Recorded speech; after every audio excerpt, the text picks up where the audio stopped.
Good evening and welcome again to Public Perspective. I'm your host, Kevin McDermott, and the world has a funny way of inserting its issues into local affairs. But fortunately, we have people locally who are interested in looking at those international issues.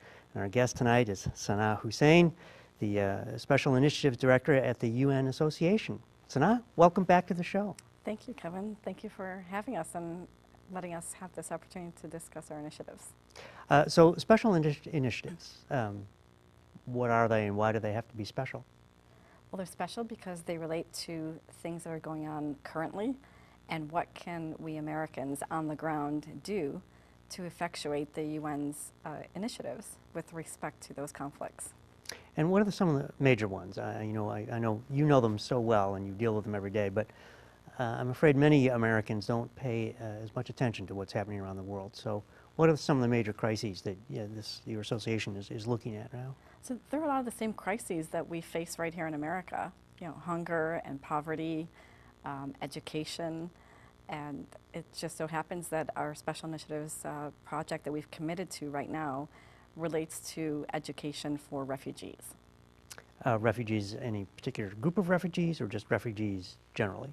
So the United Nations Association committed 2 years ago to have this program called Adopt a Refugee Program, and it would link chapters in the U.S. with refugee camps in different parts of the world that they have chosen that have these needs, and each chapter would sign a pledge to commit to raise a minimum of $30,000 for that refugee camp.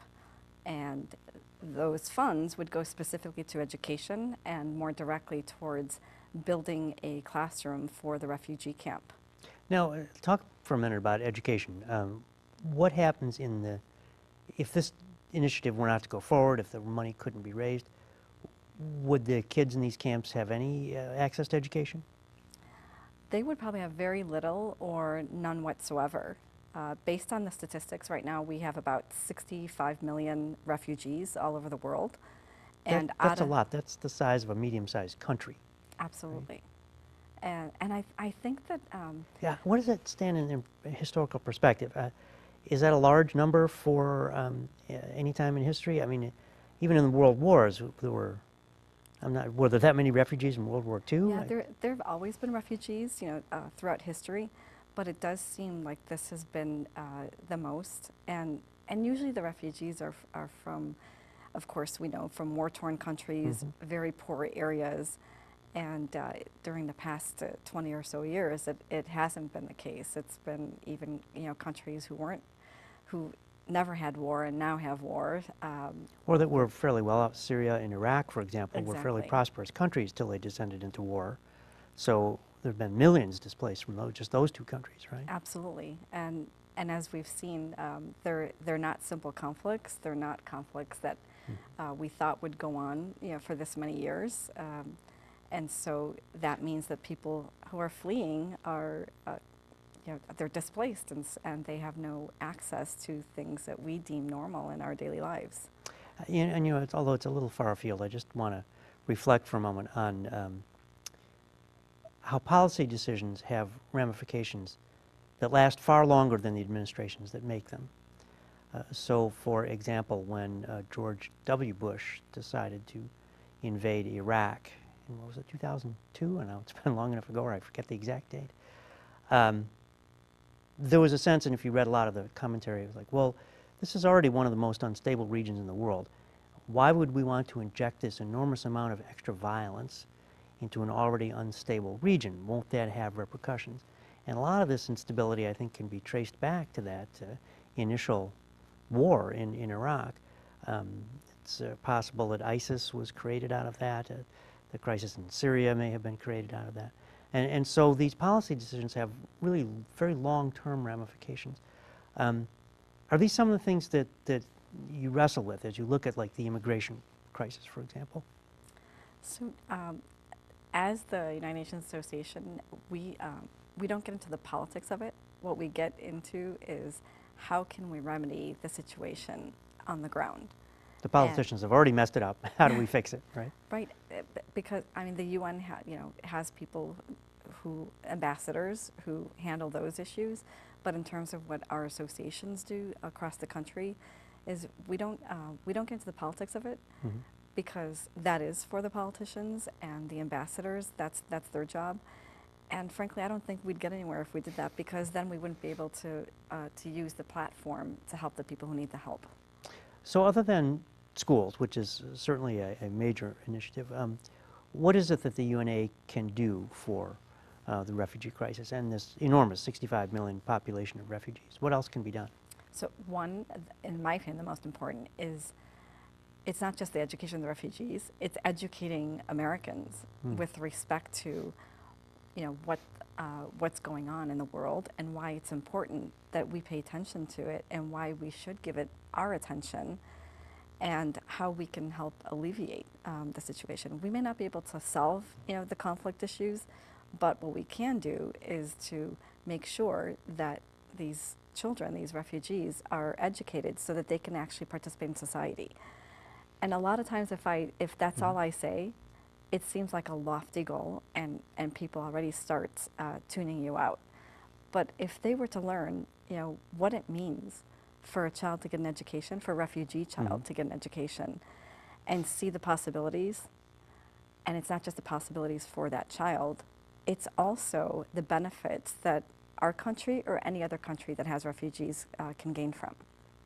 So what is the problem with educating Americans about this, and why should Americans care? Well, the reason they should care is because if refugees are coming to this country, But we're going to build all these walls and keep them out, right? Well, it depends. It depends on what the policy is at the time that the refugee gets here, of course. So, so what's been happening recently? Only because I've been involved locally with respect to the refugee crisis. What happens locally? Most people think that our government, already has things in place, for the refugees, and to a certain You mean extent, for refugees who would come here to the exactly. U.S., right? And of course, there's policy and procedures for that. So the refugees who come here can get access, but what nobody realizes is to get that access isn't just through our government. It's our government working with volunteers on the ground, whether it's with not-for-profit organizations or organizations that have come about specifically to address these issues. And here we have local organizations who as soon as they've heard that these refugees are coming from certain areas, they gear up. And it doesn't matter if that not-for-profit has been formed, say, during the Iraqi crisis. It doesn't mean that they're only taking care of Iraqi refugees. They're using the mechanisms that they used to help the Iraqi refugees now to help the Syrian refugees, and the newest refugees now are the ones coming from Myanmar. Chicago, in fact, is in the entire United States has the largest refugees from Myanmar. Those are the Rohingya? Yes, Yeah. and so when I say largest, that probably seems like thousands. The largest means it's 300. We have 300, and that's the largest in the U.S. And there are millions of them, who have fled Myanmar. So we're, Chicago, though, the mayor's office, the community at large, they've actually galvanized themselves. A lot of organizations have been formed specifically for this reason, and so they, on their own, have been helping and working with the government, and so that's where the UN comes in. Do you find pushback? As you know, the political climate in this country, there's a very strong anti-immigrant ethic that has a significant portion of Americans seem to believe in, including our current administration in the White House. So in these efforts, particularly here locally in Chicago, do you run into increased resistance, things you might not have seen in past years? So the increased resistance that I find it in reading, but in real life, in the programs that we've been running and advancing during the past 2 years, we've received a lot more attendees at our events, and we've received a lot of support, and we received a lot more new volunteers to come in and sign up, because Americans are very, very generous people when they know what's going on.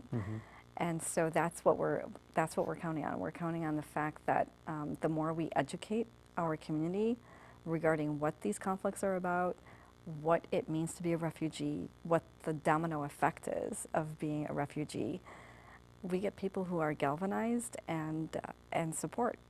So what are some of the hurdles? If take the Rohingya, who are from Myanmar, when they come to this country, it's a totally different culture, a different language, everything about this is quite different. What kind of hurdles do they face, and how do these nonprofits that you work with and support, how do they help them meld themselves into society?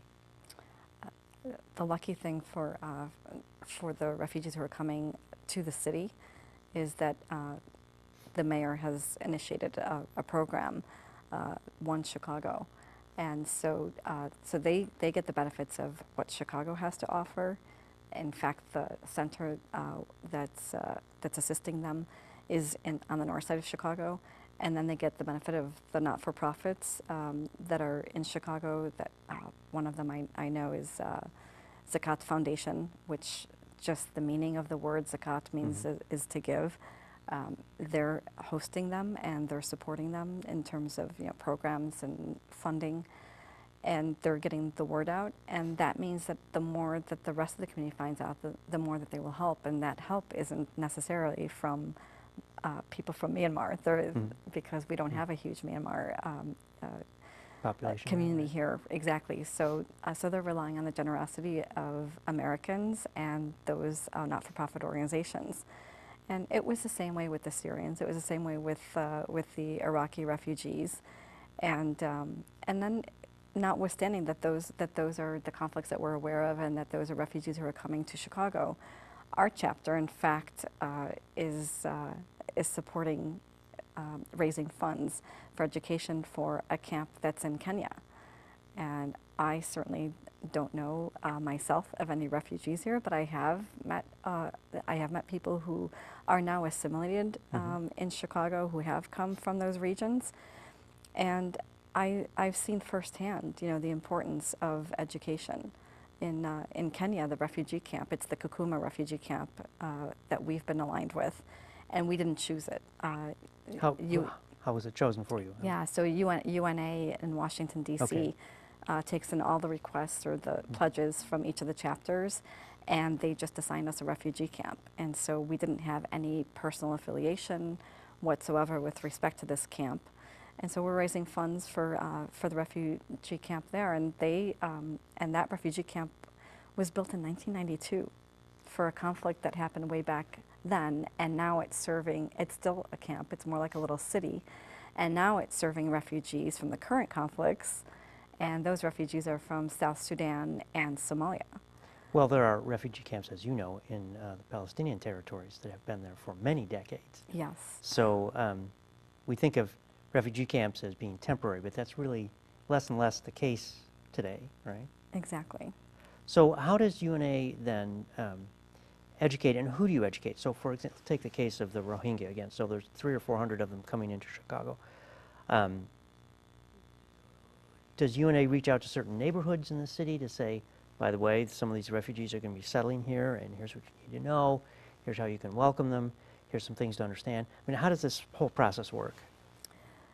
Well, with respect to the way Chicago works, and the way that I know about this is through UNA Chicago. We reached out to the city of Chicago because we know that they're hosting different groups, and we wanted the city to know that our chapter is working on these initiatives. And our Adopt a Future program, is everything we raise is for the Kakuma refugee camp.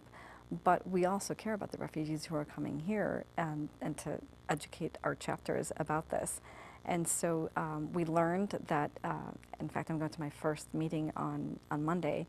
We learned that for the Rohingyas, there is a committee that was put together in order to help them acclimate to Chicago. And this is all fairly new since they've just recently arrived, and so I will learn more about. And this is a committee that's part of UNA, or is it? No, it's part of the city. This is City Chicago program, yeah. And that shows how how alliances can be made, and how we can help each other. No matter what our initiatives are, we can still work on the ground, and help our own initiatives, but also help Americans understand that there are many ways to be able to assist with respect to these issues, and that whether it's their volunteering or their donations, they really make an impact.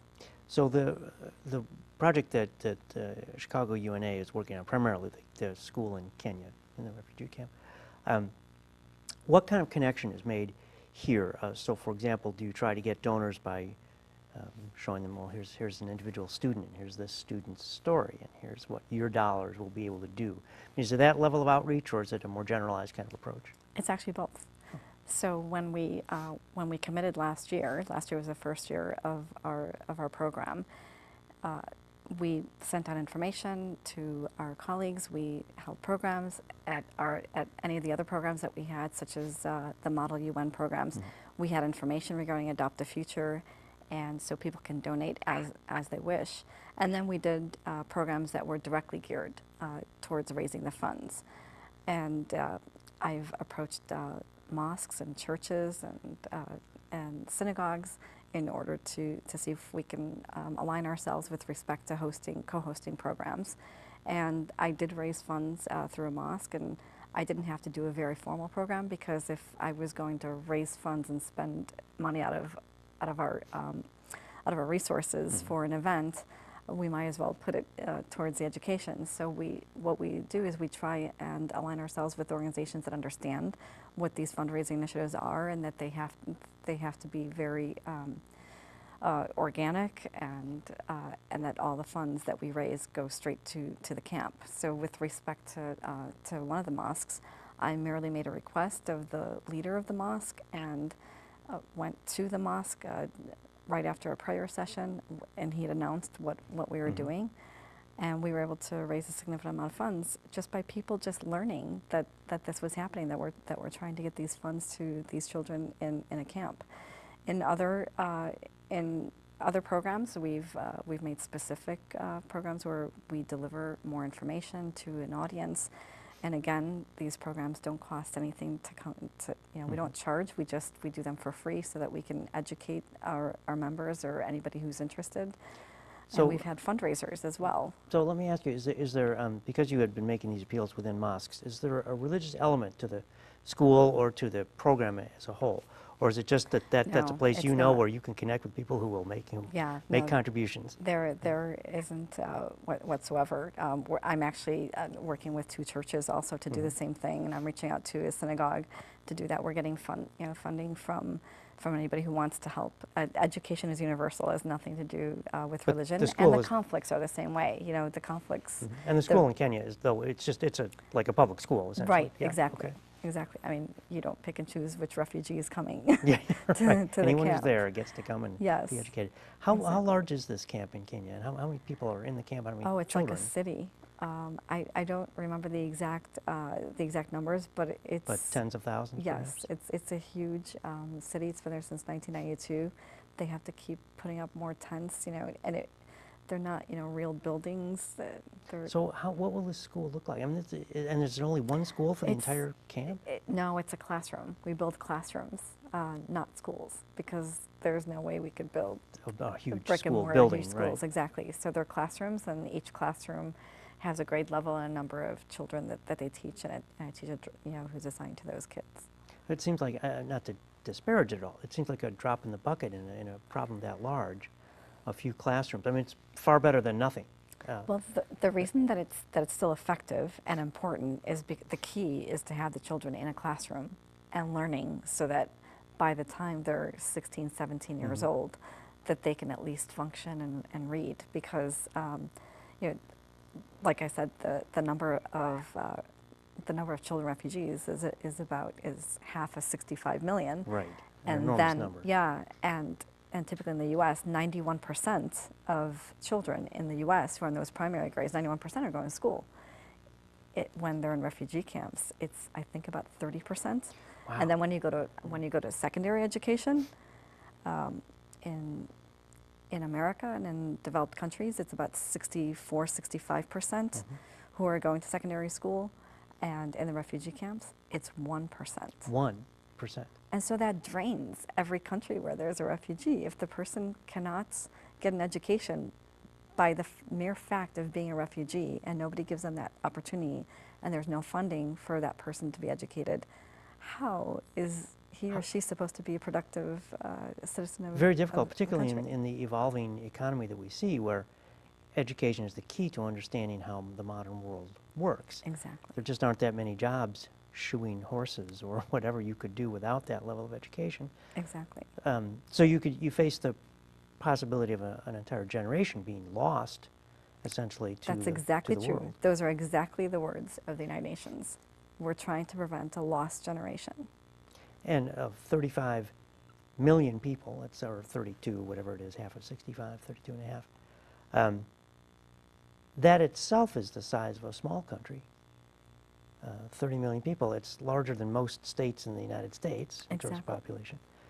So that's a huge number of people who would just be left adrift.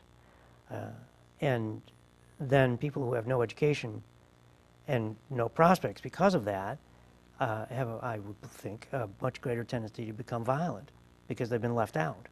And there's not a structured path for them to advance, which makes people angry, and anger tends to evince or tends to bring forth violence. But it could also be the opposite. If the you violence educate could come Right. if you're not educated and you're draining the society that you're living in, it could cause violence from, the perpetrators could be on the other side who resent that they're hosting refugees. We've seen how refugees are treated. We've seen just the number of vehement responses to not wanting foreigners here. Right, So, we see that here in this country. yeah, Right. so can you imagine someone being fearful of going to another country because they don't know what to expect? Mhm.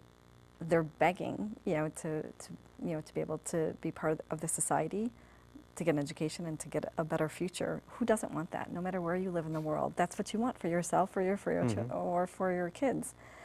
And that's all that they're seeking, and yet they're resented, and a lot of them are being treated as if they're the enemy when they didn't cause the conflict, they didn't choose the war, they Right. didn't choose to be born where they were born. And so we have to break down these barriers and have people anywhere, not just Americans, see the other person as a person, not as a thing that you don't care about. Well, that brings us back to what we talked about earlier with UNA, and the function of UNA is to try to get that message across, that each of these refugees is an individual human being who Exactly. could just as well be your neighbor down the hall or your coworker in the next aisle over. But we don't see that today. I don't think that there's that level of consciousness in America today.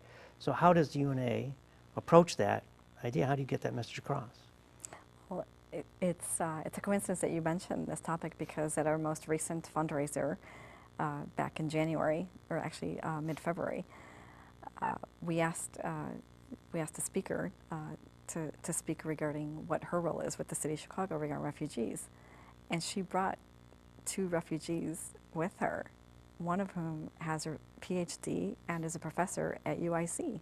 She came here as a refugee, years ago, and she worked her way through the system, and she earned a PhD, and now she's teaching, and she's a functioning member of our society. So I think that's what needs to be seen on the ground. I think instead of people seeing this pipe dream of let's help people get an education, that you actually show them this is what this person's life was like.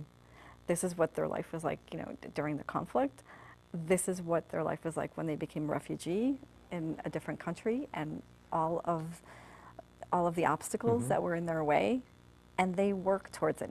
Nobody gave her that position. Nobody could give her that degree. No, she had to earn it. that, right. Exactly. Yeah. So do you find that that's effective when you go to events like this? Does the message get through? It's not only effective, you literally see people's faces and you see the compassion right away, immediately, and almost a source of pride, even though they didn't know her. Well, and what I would think is that it dispels the notion that immigrants, as you've mentioned, that immigrants are the enemy, or that immigrants are less than capable, or a drag on society. Because here, in this example, here's someone who came and earned a PhD and is now a professor at one of the major universities here in Chicago. That's not a drain on society. Exactly. That's a net contribution back. And it sends, in my mind, the message that this is an untapped resource. It's not a drag on the community. It's a resource to be used. to help society Exactly. flourish. Is that fair? I think that's very fair, and I think aside from helping society flourish, I think it instantly you know, relates to compassion. And I'll give an example. My father was not a refugee. He left in 1954. He came from the West Bank of Palestine, and we all assumed that he left because of the conflict in '48. And he said, no, I wanted to leave to get an education because I didn't like farming. It was hard work, and I wanted to go to school and become a businessman. So he came to Chicago. He was going to night school at Englewood High School, and he was working at the Berghoff restaurant to put himself through school. And the chef at the restaurant happened to be an Austrian immigrant, and he was Jewish. And he was married, didn't have kids, and he took my father under his wing, and he taught him everything about cooking. My dad started just ladling food, and he became the executive chef of the Berghoff restaurant because someone helped him up. And that's what people need to understand. These may sound like, you know, refugee stories or immigrant stories. The fact is, not any one of us, no matter where we're born. I'm an American citizen. I was born and raised here. I'm an American. But I couldn't have gotten to where I was without any help from anyone. I had mentors. I had people helping me along. I even had mentors I didn't realize were mentors until later in life because they were doing it so naturally. And so that's why I love mentoring right now, is because we don't all get ahead. Yes, we work hard, but the reality is we've all had teachers or relatives or professors who have guided us. And that's all we're asking of our citizens here. Be that person who can be that extra helping hand. And I think it's something, well, Barack Obama was ridiculed for it because it was deliberately, I think, misinterpreted, where he told the industry, those roads, all of that stuff, he said, you didn't build that business on your own. You know, all the roads, all the educated people who come to work for you, that's all done by society as a whole. But I think that message is in fact correct, that there is this entire community effort that goes into it. No one does it on their own. Exactly. No matter how much you think, I am my own self-made person. No, you've had help along the way. As you say, you've had mentors or at least role models. Something happened, someone influenced you, someone gave you a break, and that's what put you where you are today. Or even if it's just a matter of being in the right place at the right time. Correct. Still, someone was there to create that right place Right. at the right time. Exactly, or noticed something about you. Right, right. So what's next? We only have about a minute and a half left. So what's next? What are you going to try to accomplish in the coming year? So in the next year, we're going to have programs that are for Adopt the Future. The next one will be in May. And if you go to our websites, you'll see what And programs the that website we have. is And the what? website is UNAUSA Chicago. UNAUSA.Chicago. Yes. Okay. So people can come to the website and find out the programs coming up, right? Exactly. Can they contribute? Absolutely. They can donate online. They can attend our functions. A lot of them are free or a nominal fee of $10. You can come and learn, and if you like, you can join. And if you like and can't join, you can contribute in other ways. I can't think of a better way to sum it up. Sana'a, thank you so much for being here. Thank you. And good luck in the coming year, and we'll have you back to tell us how the year went. We appreciate that. Thank Okay. you. And thank you for joining us once again on Public Perspective. And please do visit the website for the United Nations Association Chicago. I'm your host, Kevin McDermott. We're here every Saturday night at 8 on Comcast Channel 19. And you can find us on the web at publicperspective.tv. So until next time, thank you and good night.